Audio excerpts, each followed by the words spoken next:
Baby.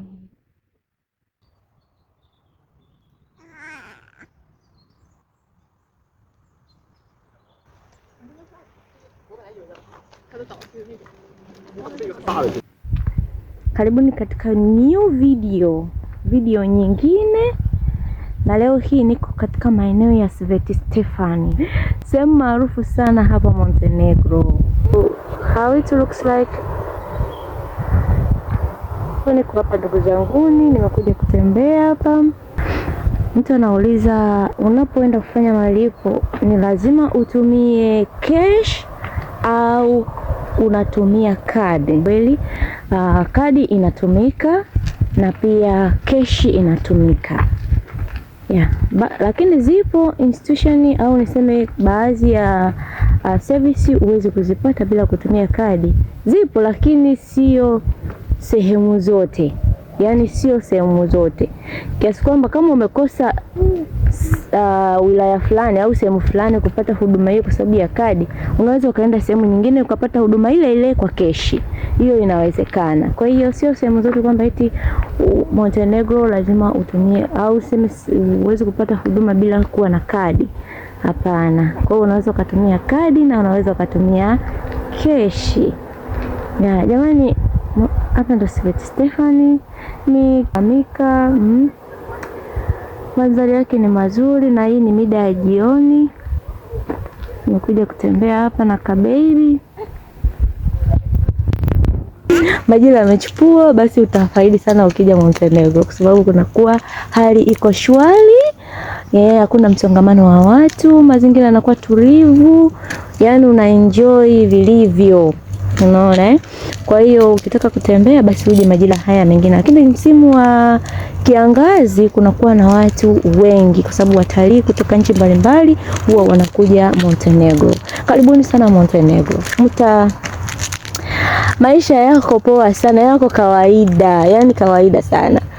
Yaani unaweza ukaishi ukafurahi wewe mwenyewe. Kwanza jinsi hawa wenyeji wanavyowatreat hasa Waafrika, kwa sababu Afrika tunakuwa na rangi yetu ya kipekee. Kwa hiyo unakuta wanafurahi sana, yani wanafurahi sana wanapokuona.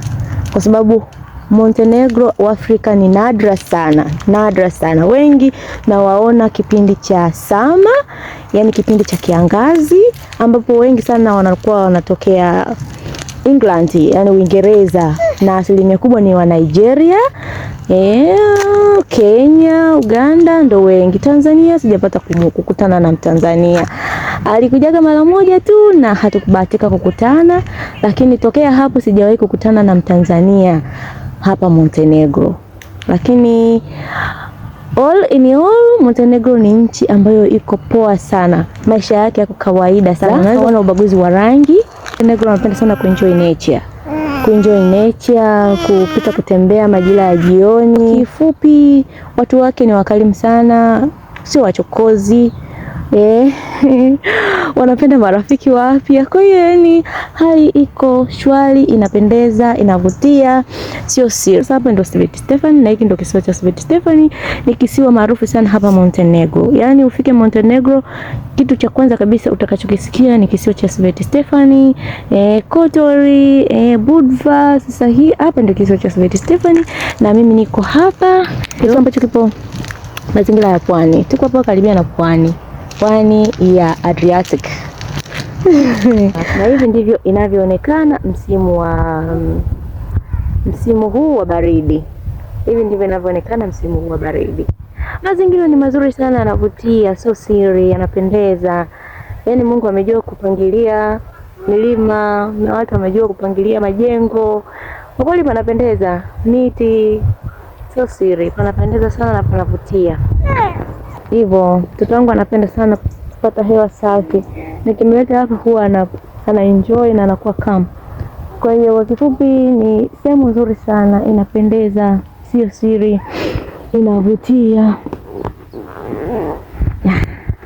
Kwa hiyo kwa Montenegro ni nchi ambayo asilimia kubwa watu wake ni wazungu.